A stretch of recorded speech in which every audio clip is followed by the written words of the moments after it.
Halo semua, salam sejahtera Malaysia. Selamat datang ke channel Fels Lifestyle. Saudara-saudara yang saya amat hormati semua. Masih lagi hangat bercakap tentang skandal rasuah di Sabah. Nah, rakyat Malaysia, khususnya di negeri Sabah, menantikan keputusan-keputusan terkini, perkembangan terkini.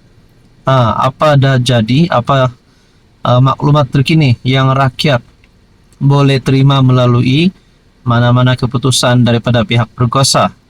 Berkaitan dengan rasuah ini, berkaitan dengan identiti yang perlu didedahkan, dan mungkin juga jumlah yang melibatkan skandal rasuah ini. Saudara-saudara, rakyat di Sabah dan juga seluruh Malaysia memerhatikan kes yang viral ini, skandal rasuah di Sabah ini. Adakah beberapa nama-nama yang besar terlibat kerana melibatkan 8 ahli Dewan Undangan Negeri. SPRM juga baru-baru ini telah memanggil 5 ahli Dewan Undangan Negeri Sabah berkaitan dengan isu ini. Jadi saudara-saudara yang saya amat hormati, ini adalah satu perkembangan terkini dikongsikan portal berita Malaysia Kini bertarikh 19 November. Skandal rasuah, Adun Sabah dakwa audio disunting. Seorang Adun Sabah membuat laporan polis menafikan kandungan sebuah rakaman video yang mengaitkan dirinya dengan dakwaan rasuah. Menurut Ketua Polis Daerah Kota Kinabalu, Kasim Muda, aduan tersebut diterima daripada Wakil Rakyat Tempasuk Arsyad Bistari yang mendakwa perbualan dalam rakaman tersebut telah disunting. Jadi kalau benar rakaman tersebut disunting, adakah semua ini hanyalah konspirasi politik ataupun hanya penipuan? Nah, rakyat Sabah ingin tahu perkembangan yang sebenar. Dalam artikel ini berkongsi, saya mengesahkan bahawa polis telah menerima laporan menafikan sebuah video tular melalui media sosial akaun Kini TV.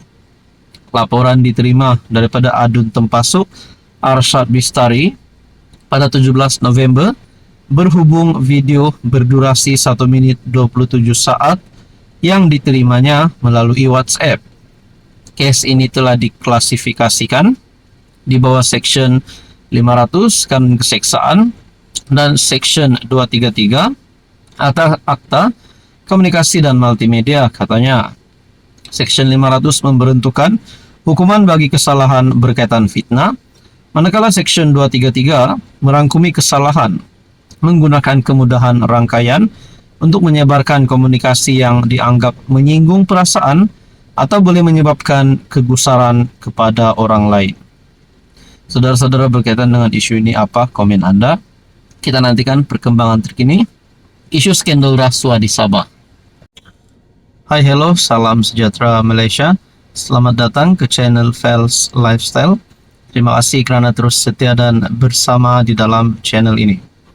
Saudara-saudara, tuan-tuan dan puan-puan yang saya amat hormati, rupanya berkaitan dengan skandal rasuah di Malaysia ini, selain daripada kita dikejutkan dengan satu skandal baharu di Sabah, rupanya bukan sahaja di Sabah ada berlaku kes rasuah. Bahkan di seluruh Malaysia kita mendengar banyak saja berkaitan dengan kegiatan rasuah ini. Bahkan beberapa nama pemimpin besar, kenamaan politik yang terlibat dengan rasuah.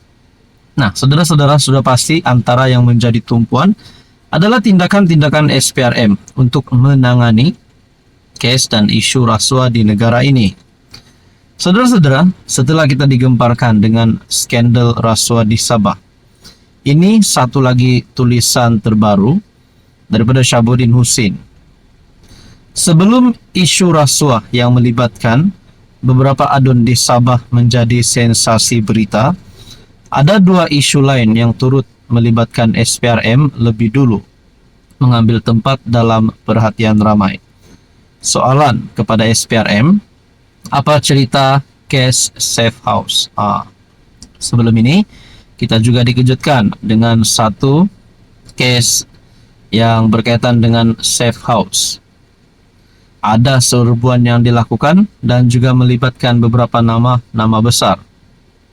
Saudara-saudara yang saya amat hormati, di dalam tulisan daripada Syahabuddin Husin, dua isu berkenaan ialah pertama, berkaitan Fashion Valet yang mengalami kerugian sebanyak Rm43.9 juta setelah menerima pelaburan daripada Khazanah serta PNB. Dan kedua, skandal pasir di Selangor yang membawa kepada serbuan beberapa safe house di sekitar Lembah Kelang. Dilaporkan berjumlah Rm5 juta wang tunai ditemui dalam serbuan di rumah safe house dan kemudian dalam dua lagi safe house yang diserbu SPRM sejumlah lebih Rm300.000 lagi turut ditemui. Dikatakan dalam beberapa laporan berita, skandal pasir itu adalah melibatkan ahli berpolitik di Selangor dalam case Fashion Valet, seiring dengan pasangan suami istri pemilik syarikat itu sudah 5-6 kali dipanggil menghadap SPRM. Agensi penguatkuasa rasuah itu menyatakan hasil siasatan dijangka akan siap dalam tempo 2 minggu lagi. Maknanya, tidak lama lagi kita akan mengetahui sama ada kes akan dibawa ke mahkamah atau sebaliknya. Tetapi dalam skandal pasir yang dikatakan melibatkan ahli politik berpengaruh di Selangor dan penemuan uang tunai dalam safe house, setakat ini semacam ianya senyap begitu saja. Tiada lagi apa-apa perkembangan kedengaran daripada pihak SPRM. Kenapa tiada perkembangan susulan? Sedangkan ahli politik berpengaruh yang dikatakan terlibat itu sudah dikenal pasti.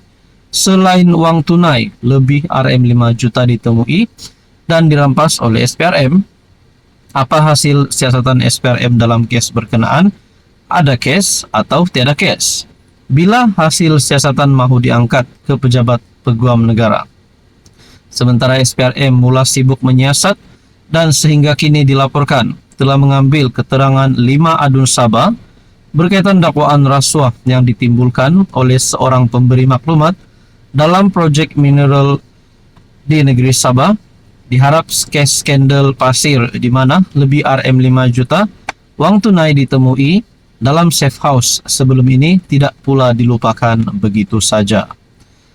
Rakyat sedang memerhati dan tidak sabar menunggu perkembangan seterusnya. Betul, bukan saja seluruh Malaysia, bahkan skandal rasuah di Sabah juga rakyat Sabah menantikan apa perkembangan seterusnya. SPRM harus tampil dan mendedahkan hasil siasatan mereka berkaitan projek pasir dan penemuan uang tunai dalam safe house yang lebih dulu diperkatakan ramai sebelum timbulnya isu rasuah melibatkan adun-adun Sabah. Rakyat menantikan keputusan terkini, adakah siapa bersalah, identiti yang perlu didedahkan, dan kalau ada tangkapan berlaku, dan kalau ada tindakan undang-undang yang berlaku. Kita nantikan saja.